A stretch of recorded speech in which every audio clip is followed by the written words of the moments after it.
Right, welcome everybody. This evening's meeting of the Local Development Framework Subcommittee on the 20th of January. We'll start off with the evacuation procedure. I think everybody kind of knows the evacuation procedure, but should the alarm go off, because we expect some early tests, use the most appropriate fire exit, either the one behind you or the one you came in, and we form up on the car park. Then please don't leave until told to do so by the responsible officer, which I'm guessing is you this evening, Nick. Which you shocked when I said responsible. And Yes, that was a bit yes, but yes, thank you. Thank you. And it saves having to send firefighters in because someone who's gone down the chip shop. Okay, apologies for absence of members away on official council business. I have two apologies this evening. Councillor Simpson and Councillor Jarvis is subbing, and Councillor Dervix and Councillor Turley is subbing. Thank you very much. Next item on the agenda is disclose any pecuniary or non-pecuniary interest. Does anybody have anything to declare on anything on tonight's agenda? No? Okay, moving straight on then. One item on tonight's agenda. Firstly, sorry, minutes of the previous meeting. Has everybody had a lot of previous meetings? Has anybody comments been made on the meeting on the 17th of November? Are they happy? Is everyone happy that I sign those? Yeah. Proposed, seconded by Councillor Phillips. All those in favour? That's carried. Thank you very much. And we move on to the items for discussion this evening. It's a statement of common ground with Coventry City Council. Thank you to those members who attended the meeting with Coventry City Council. It's very enlightening, quite useful to actually hear our other authorities kind of go about their process. So is this for you or? Yeah. So members will recall that we had a memorandum of understanding that was for the whole of the Coventry and Warwickshire area at the LDF last July. And members raised concern that the issue of Coventry's employment numbers weren't being dealt with across the Coventry and Warwickshire area. So as part of the examination process for Coventry City Council, they have prepared some statements of common ground, and these are statements to show where we agree with things, where we don't. As you say, there's been officer and members discussion about a draft of that, and as you'll see that the number that we originally thought that Coventry were looking for was 45 hectares for employment land, and I'm pleased to inform you that that's now coming down to hopefully 6.5 hectares of employment land that they cannot accommodate within the city boundaries. They can accommodate all of their housing requirements, so this is purely to do with employment. The number was 9 hectares, so that's the reason in the sector common ground before you still refers to 9 hectares in the appendices, but as you can see in the recommendation, the City Council has indicated that it's 6.5 hectares. That is subject to a neighbouring authority agreeing that at their cabinet meeting, but hopefully that should be okay. But we can always come back to you if that is not the case. And I'm happy to take any questions. Thanks, Rob. Can I confirm this is the local employment need, not strategic employment need? Is it? Yes. Yes, I think yes. Do you have any questions, Councillor Hayfield? Following through my own sort of lack of preparation, but I'm struggling a bit with this to understand what the actual implication is in North Warwickshire. You're required to provide 6.5 hectares, but for Coventry to use, or can you just break it down into ABC, please, to help me understand this? So originally they have done a study to say that they could not accommodate 45 hectares of employment land. Right. And what the concern was by this borough council and by some other councils was that it might be the last man standing in your local plan so our local plan, that we might be then forced to actually accommodate an additional 45 hectares of employment land. So that's where the original premise came from. Because you'll recall during the last local plan, there was actually a firm agreement and a split of the housing figures in particular of exactly where the housing would go. So it was 540 to us, it was a couple of thousand to somebody else. So there was a lot of clarity there in terms of how you deal with that. And what we felt was, and as members felt, was that that wasn't very clear. So what Coventry City Council have done, they've done 2 additional studies, and they now believe that their shortfall is now only 6.5 hectares. Now, during the local plan examination, because we still are not being asked directly to deal with that 6.5 hectares, unless during our local plan production we decide that we're able to accommodate that, but we're not being asked for that. And during their examination, their local plan inspector will look at it and say, is that something that they could now leave to a review of that plan? Or is it something that they must deal with during the plan at this stage? So at the moment, we're not directly being asked to deal with that 6.5 hectares. And when it, sorry, Chair, follow on, please. Eventually, who will decide where that 6.5 hectares is allocated? If we have to provide it, who will decide? Will it be up for us to decide where we will do it? Or will Coventry say, no, we want it here or we want it there? The whole of the borough sits within the Coventry and Warwickshire housing market area and the functional economic area. So to me, if I was advising you, I would be saying it could go anywhere within the borough of North Warwickshire if we had to deal with it. And that would be the same for housing or employment, because the whole of the borough sits within the Coventry and Warwickshire area. Thank you. Thank you, Chair. That's helped me a lot. Yeah. So if I could just clarify before I bring Councillor Riley in, my understanding this is the to kind of cooperate. It's not a commitment that we will do it. So actually, as I understand it and the way they presented it, they're going in front of the inspectors at the moment, and they need to their neighbouring authorities to go, look, if we can help, we will help, because it will help their plan be accepted. What we suspect is they'll go, their plan will be passed and they'll go into an immediate review. Is kind of what we're expecting. But my understanding, and correct me if I'm wrong, this is not a commitment that we will do it. It's a commitment that we will look at whether we can do it whilst we're doing our own local plan. And even if we say, okay, we'll look at it and we can do it, it's up to us where we put it. Councillor Riley, do you want to come in? Yes, thank you, Chair. I remember some time ago, there was a strategic assessment produced by either Stratford or Warwick, which flagged that North Warwickshire should have warehousing. So the question is that in the same agreement, when we're talking about employment, are we talking about warehousing or are we talking about manufacturing?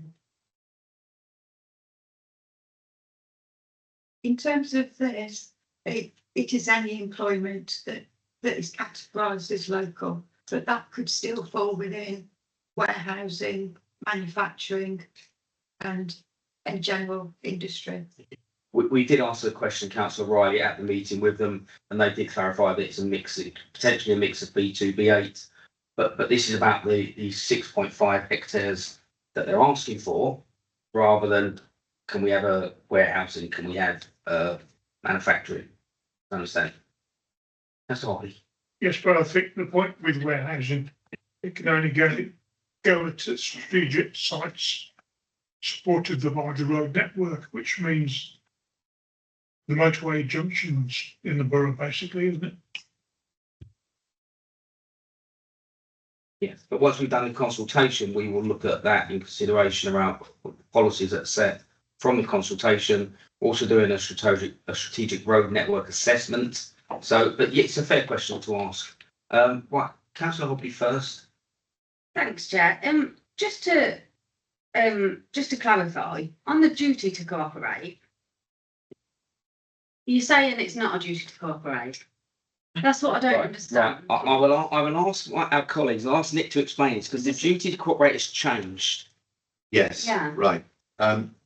Yes, the duty to cooperate's been there quite a few years, and a number of local authorities have failed their have not had their local plans passed because they failed to demonstrate that they've gone through this process, duty to cooperate.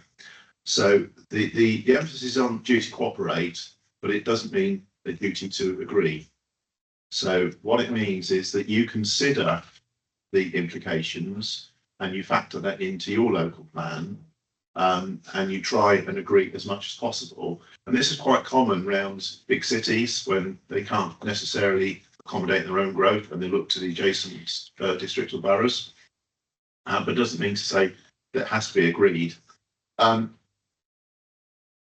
What they have to do, what they're getting to, Coventry, you've seen that they've now found the additional sites for housing. They're getting better on their employment land, and they want to be into a position, one, to be able to demonstrate that they have spoken to the neighbouring authorities.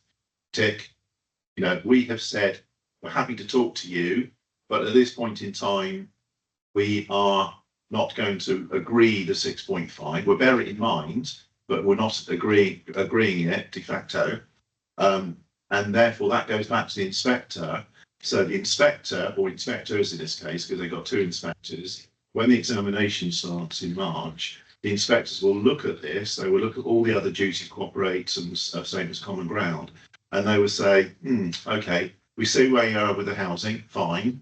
The employment, we're a bit concerned, but it may get better. And as the chairman said, then the inspectors would have to adjudicate on that, say, sorry, you know, you failed to provide your additional land, therefore we're going to fail your plan, or say, well, we think you're going to be okay going forward, and therefore we want you to do an early review of the plan.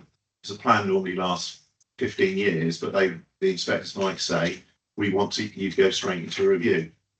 Then they do that further study across the region to look if they can find that additional land. So it's a bit of gamesmanship, to be quite frank. Now, rules have changed in as much that at the beginning of the year, sorry, at the end of last year, duty to cooperate was going to be abolished. That is still going to be the case, but there's still the expectation, because it's not a silver bullet, there's still an expectation that there's dialogue between the respective authorities. And that's not been tested yet at examinations because it's all still very new. So Coventry are going through their process doing this. We will do the same with our local plan, unless we get to a point where we know it has gone completely and we don't need to. But at the moment, it's good practice to do that to show that we're cooperating, but not necessarily agreeing. So it's duty to cooperate, not duty to comply. Yes. Correct, yes. Okay. Yeah, I mean, one of the important, before we Councillor Osborne and Councillor Hayfield, Councillor Owen Phillips, Doc mentioned as part of this, the statement of common ground talks about where we agree and where we disagree. One of our areas of disagreement is we wanted them to do a full Greenbelt review, which they haven't done.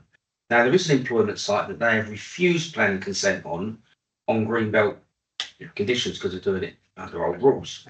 And we've challenged that. And I suspect the inspector will challenge that as well. So it might be that this never comes to fruition, because it might be that actually they'll be told, look, it's unreasonable for you not to consider that site on old rules. But as Nick says, it's a bit of gamesmanship. And ultimately, if we can support, we will support because they're a neighbouring authority. But as people have always said, I'll be very parochial about looking after North Warwickshire first. I'm going to bring Councillor Osborne, then Councillor Hayfield, and then Councillor Owen Phillips.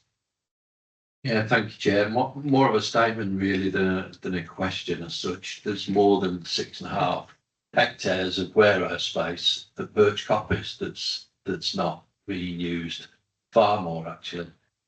So I would argue that the employment opportunities and land is already there. Councillor Hayfield. Will there be, again, this is probably again something I should know. Will we be doing a similar exercise with Birmingham? Because I noticed that on your website, your list of sites that have been called for sites, there's a whole raft of them down the south of Coleshill towards Packington, bordering onto Birmingham. Will we be on through a similar exercise, be under similar pressure there to agree developments in? Oh, it'll affect your part of the borough as well. Yeah, we've met with the officers from Birmingham City Council, but they're behind where Coventry are. So we're expecting them to provide some additional information during the early part of this year, because I know that they're aiming to actually submit a local plan before the December deadline too. So at the moment, we haven't got a figure for any land that they're looking for. What we believe is the case so far is that they don't need any housing land, but they may require employment land. But we haven't been told exactly what or how much or anything. So as soon as we do, we'll let members know. So much to look forward to. Oh, I know. Thank you, Chair. You already covered it with the green belt. I'll apply to that, but you got far ahead of. Councillor Simmons, did you?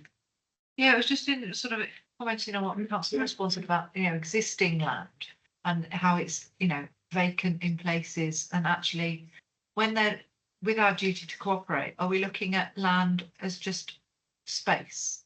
As in, they need 6.5 hectares to offload to achieve their plan. But actually, if we got 6.5 hectares that's already available and not in use or vacant, do we get to sort of say, well, actually, we have got space and we've already got space, or it's not meeting our needs because it's not the right configuration? So, for example, a lot of Birch Coppice sized properties, big and open and vacant, but actually what we're lacking is smaller start-up places for entrepreneurial type business. I know that's really difficult at the moment in the current climate, but we kind of almost go for massive shed or nothing. And, not everyone's an Amazon or a Sainsbury's or actually business transcends size, doesn't it? And actually, what are we looking at when we talk about business land? I think it's a really good point, and Nick, if you'd perhaps give us some insight, because my understanding of new build is basically we've got to identify new land that's not currently built. It seems like an oxymoron. The fact we've got built premises that are not occupied, you would almost argue that where's the need, because actually we've got empty buildings. Unfortunately, we're part of the West Midlands Employment Strategic Study. Interestingly enough, we're in Area 5, and Coventry City Council is in Area 7. So when you look at this requirement, it's literally on our boundaries. So there are some things to still talk through. But am I right saying it is they're looking for 6.5 hectares of new land, basically, that's not currently been built? Yeah.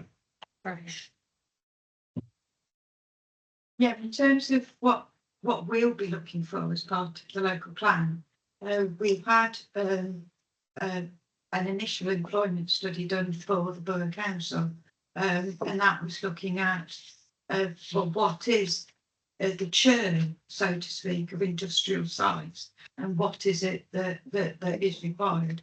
So we do have a bit of information on that, but it's also, say, the length of time that these units take to actually be reused as well, because if you speak to some people in the market, they actually say it's quite a quick turnaround, but quick could be 9 to 12 months, and it could look as if it's sitting vacant. Actually, behind the scenes, there's work to actually move that ownership on. So yeah, it is very difficult and very complicated, but it is something that we will try to address within the local plan review. But it is a debate we've had. We've had this conversation when the West Midlands Employment Strategic Study came out. We said, well, we've got vacant properties, so how can there be a need? And it was almost this kind of thing. I've got Councillor Hayfield, then Councillor Turley, then Councillor Humphreys, and then Councillor Ridley. Just in terms of context, Scott, please. For the last local plan, how much industrial land did we allocate in the last local plan? And of that, how much has been taken up? How much has actually been, I know our current local plan hasn't necessarily finished its course yet, but roughly how much additional employment land has been built on of that allocation since the local plan? Just for context, just to. Yeah, when the local plan was adopted in 2021, we allocated land, and forgive me if I get the figures exactly wrong, but it was for 56 hectares, I believe the figure was. But that included 42 hectares at Myra, and of course that's now 60 hectares, and that has now got planning permission. So that will be coming on stream, but between when a site gets planning permission and when the first phase gets in the ground, it's probably going to be at least a couple of years by the time you've got all the other agreements in place, things like that. So the other parcels of land are the site at Holly Lane that was owned by Aldi.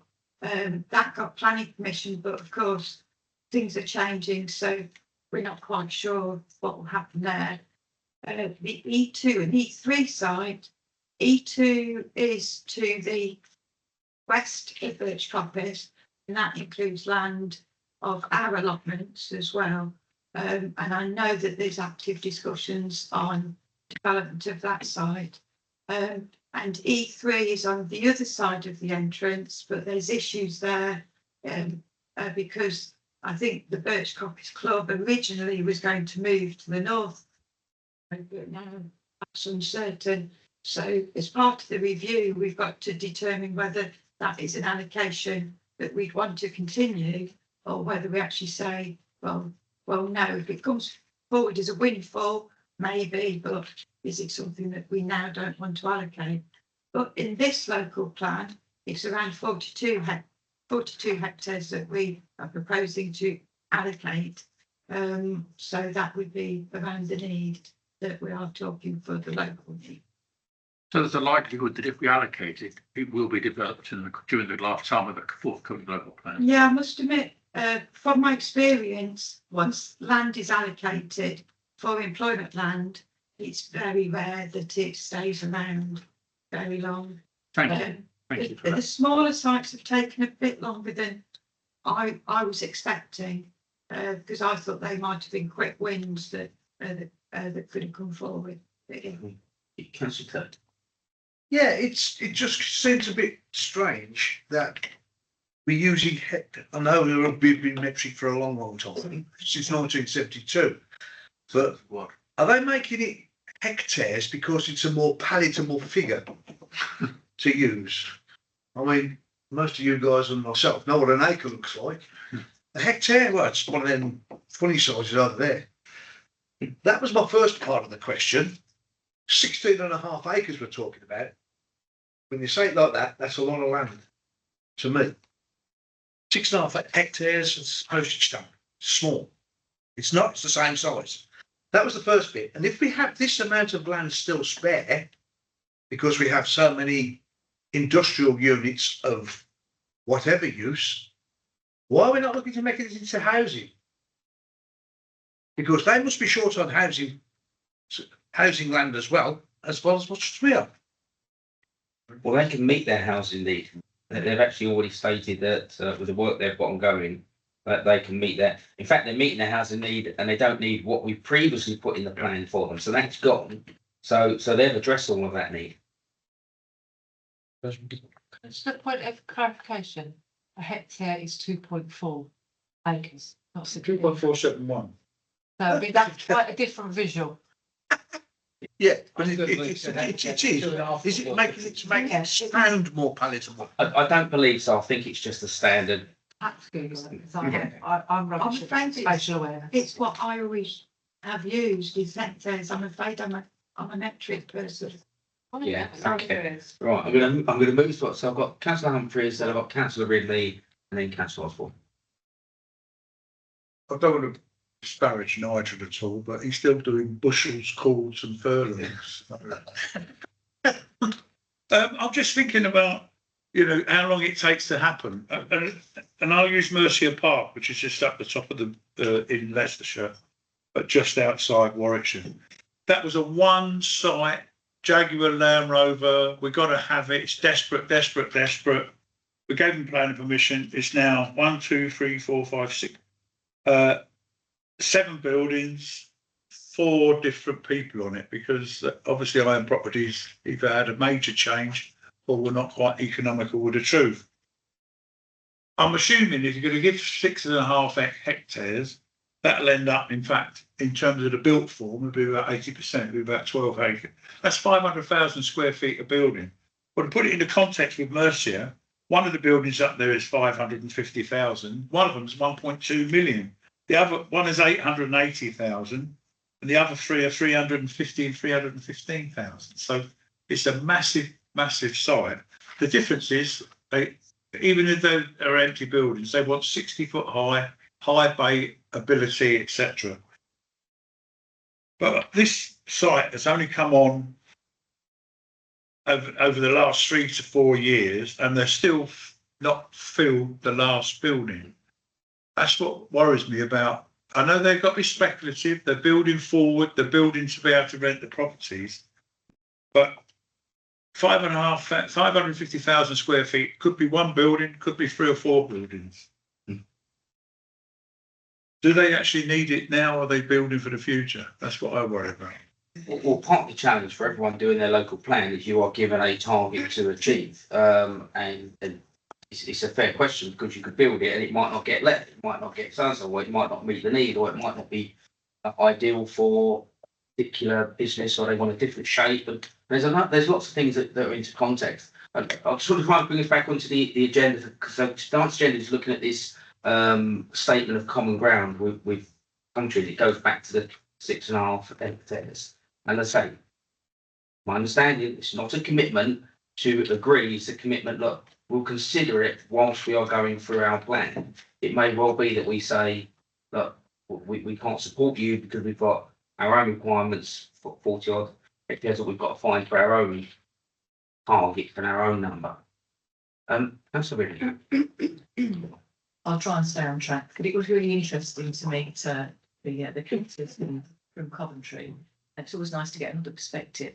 But I'm sure councillors will be really interested to find out. So in 2021, there was a massive pressure to find houses for Coventry, Birmingham, wherever.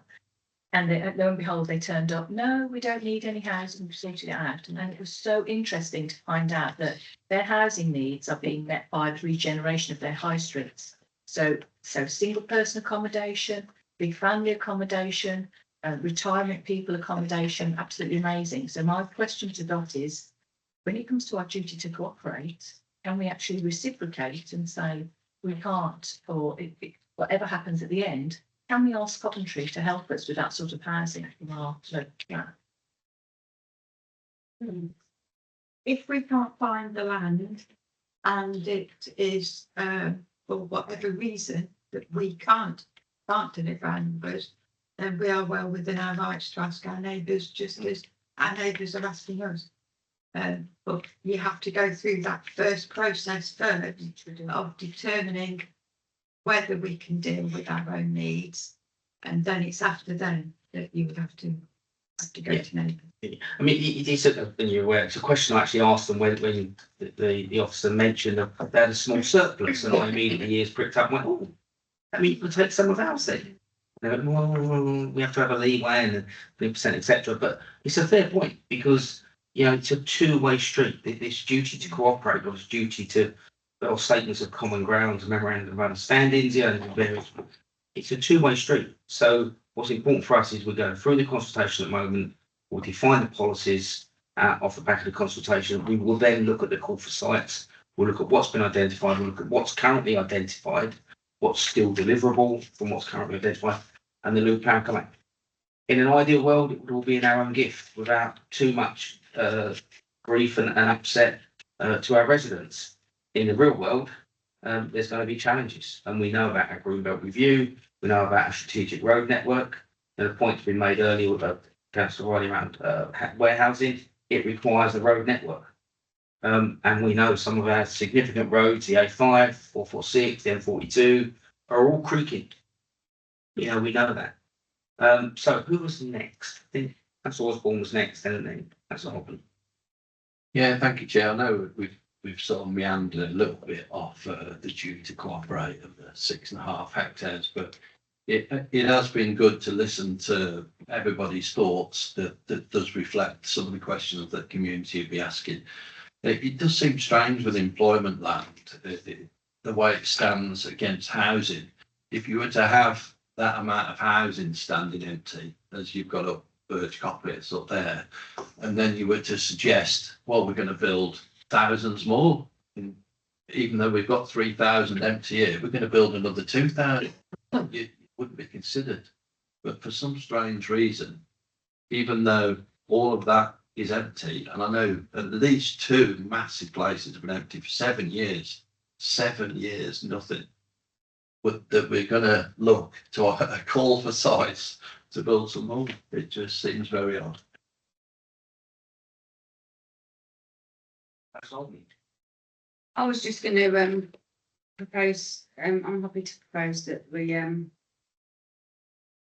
with the recommendation, Chair, as long as it is 6.5 hectares, which is so many thousand metres. I'm quite happy to propose it because it is only a duty to cooperate. Remember, we're not being held to ransom. No one's got their hands round our necks with it. Well, I think important. This is the statement of common ground. So yes, the duty to cooperate exists, but this is where we agree and where we disagree. And I think, as Doc's already mentioned, it's an important thing. We've been through this and we've said, look, okay, we like some of what you're doing. We agree with. There are bits of it. And the big one for me is the fact that they've not done a full Greenbelt review. They've done I can't remember the exact terminology, but it's a kind of smaller review. There is a site that could satisfy their need that they have refused planning consent on. So that's a big, for me, that's a big kind of thing for when the inspector looks at their plan, asks that question, and I suspect they will. Councillor Hayfield. To the technical update. Thank you, Chair. Take us on down too big a rabbit hole, but if we were to forget Coventry and forget Birmingham, and that's a happy thought, but if we were to forget those, what would our own internal need be for new employment land in terms of unemployment within the borough and things? And beyond that, what sort of employment land is needed by our residents in North Warwickshire? Because if you go for warehousing, there's not many jobs involved because most of them are being automated, and the few people that are employed could easily be automated as well.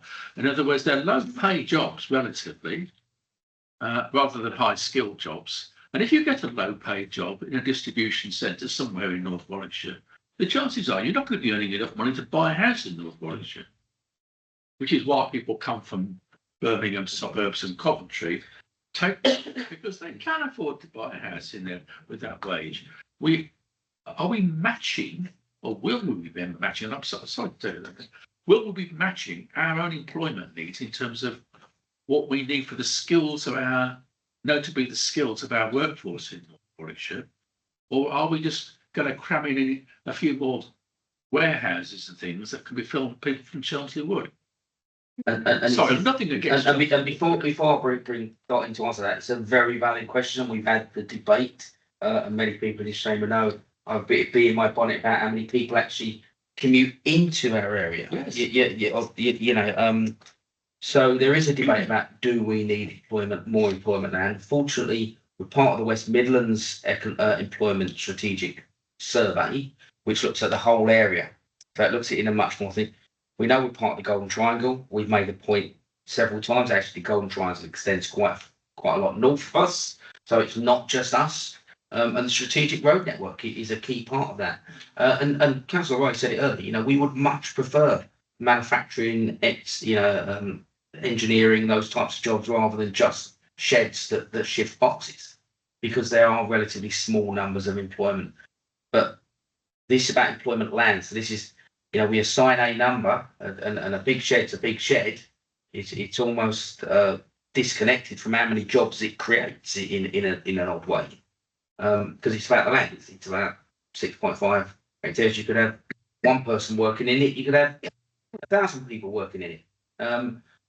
But that's not within our kind of gift at the moment. That's within developers, that's within kind of businesses, etc. Dot, did you want to kind of come back on what our actual number is as such? In the issues and options paper, we say that the requirement is for 42 hectares of local employment land. Because if you look at even somebody like the Chamber, when you speak to them, they want a churn, and they say that there are local companies who want slightly bigger sites, various sites, or they want to configure things differently or invest. So there's always that need to have that capacity, I think, in terms of that local employment. And as you can see from the issues and options, what we've proposed is that one particular site could perhaps provide for a range of size of units. So that would be, yes, there are relatively big ones there, a couple of big ones, but there was a range of smaller units as well. And it is difficult because normally in previous employment studies, it often says around about 70% is for B8 use, which is your warehousing logistics, even at the local level, and only 30% is the manufacturing and other types of uses. But I think gradually over the years that's slightly changed and slightly coming more to 50-50 in certain places, but there's no guarantee over that. But also what they're also saying within the B8 uses that the skills have changed from the more basic to actually requiring people to have the computer skills to use the automation and things like that. So it's not as clear cut as I think it used to be a number of years ago. It's very much merging and becoming employment land, and it's very difficult sometimes to say that particular use is purely B8 or purely B2. So yeah, it's not very straightforward, I'm afraid. Absolutely, and I think we're quite fortunate in North Warwickshire. We have lots of automotive, we have BMW, etc., and they create high value jobs. But it is impossible. Can I just pick up on the point that Councillor Simmons made around, from a strategic perspective or from a plan, do we have it where you've got the micro businesses that start up and they need a little bit of space, and then they grow into a different space, but as someone else moves on? I sometimes think what's missing from the employment strategic review is that stepping change. You go, right, we need this many of the micro size, we need this many of the SME size, we need this many of the kind of thing, because as businesses grow, which is great, and the correct thing, they need more space, or they need a different setup. I'm not quite sure that we have that, and I know there's not an answer necessarily. I don't expect you to answer that. So it's just a thought that popped into my head when Councillor Simmons raised that very point about businesses moving on. Councillor Phillips, did you want to come in? Yes, I found not what Dot said disturbing, more like what she's heard from the people making the request. It sounds like to me eventually North Warwickshire is just going to become a selection boxes. Yeah, this year we're going to be seeing a downturn. So what we really love to do is move our business from this massive site to this slight smaller site. And because we put so much pressure on North Warwickshire, we have to move over the road. We're quite literally just a couple of empty boxes and just the same company moving around. It seems to me we're not actually. I understand what the pitch is. We'll have more companies, but to me, what they want is a series of boxes that are empty that they can swap into when they want to. That's why we have one sitting empty for 7 years, and then round where we have them sitting empty for 2 or 3 years. The dropping company drops in there for a year or two to churn over some stock, and then they zip out again. It sounds to me like we're just curtailing to become a box of boxes, really. And it seems to me, no matter what happens, you say, I know I'm not saying what you said. What they're saying is, oh yes, you have to become more technical to know all this sort of stuff. I know someone went for an interview at TNT. Now you have to have a decent grasp of maths now, was what they're basically saying, is so you can cram more boxes onto a pallet. It's not that you have to be more technical or have an ability. You just need to be better at, like I say, sorting boxes, but on a computer. And some people now are struggling to get that job. When in the past you'd physically pick a box and put it down or push a broom. Now you have to know how to use the widget to push the broom and the computer to start the box. They're not more technical as such. They're just more turning you into a tool of the machine almost. It's a bit depressing, really. I don't see it as a bright future. I see it more like quite depressing turn events, unfortunately. I say a bit of a rant and a bit of a pointless, I think I say rant and way. Thank you. Any more, councillor Humphries? It's insidious though, isn't it? Because it depends what business is like on any particular day of the month or in any particular period. I know if you take into account Tamworth for now, Tamworth is 11.1 square miles, 148,000 people. We've already built houses for them. We're already building it. They're moving into other areas. So they've got no chance to grow because there is no place to grow. I'm assuming eventually Coventry will have nowhere to grow. So they're going to keep looking where they can put stuff. And this period of time will be till 2041, but it might get truncated if the UK becomes extremely successful. So I can't see as we can say no to this, provided we have the caveat that we can at the right at the end say no if things change. So if you've proposed it, I'm happy to second it. Thank you, councillor Humphries. Do I have any more conversation? And I think it's a valid point, but as I say, I'll reiterate my understanding. This is a statement of common ground where we agree, where we disagree.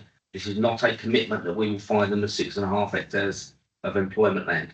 We will obviously look at it and consider it as while we're going through our plan, but it's not a commitment. Okay, any more questions or any more comments? I can't see anyone. So I've had a seconder, I've had a proposer to accept the recommendation with the amendment to 6.5, because the report you've got in front of you says 9, which is what it was originally. We now know it's 6.5 following our meeting. So with that amendment, can I see a show of hands for all those in favour? Any against? Any abstentions? That's carried. Thank you very much. And I think that's the one item we had.